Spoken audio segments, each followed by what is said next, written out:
Kerbela'dan diri bir nefes geldi.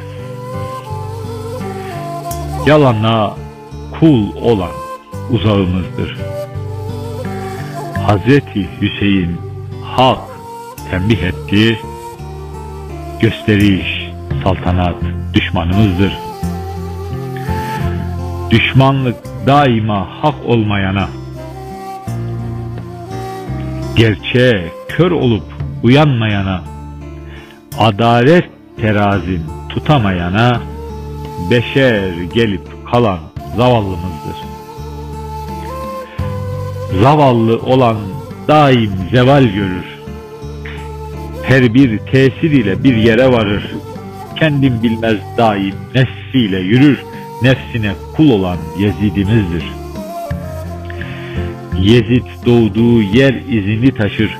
Küçüktür ama mide bulandırır. Arınmamış kulluğu şeytana varır. Kazandığı sandığı artığımızdır. Artık olan kullanılmış bilmeli. Terk edilen Yezid'le bir olmalı. Hak güneşi hak edene doğmalı. Bizle yürüyenler yarenimizdir. Yarenimiz yaramızı sarandır. Can kuşu uçunca destek sunandır. Hak davayı ebedle bir görendir.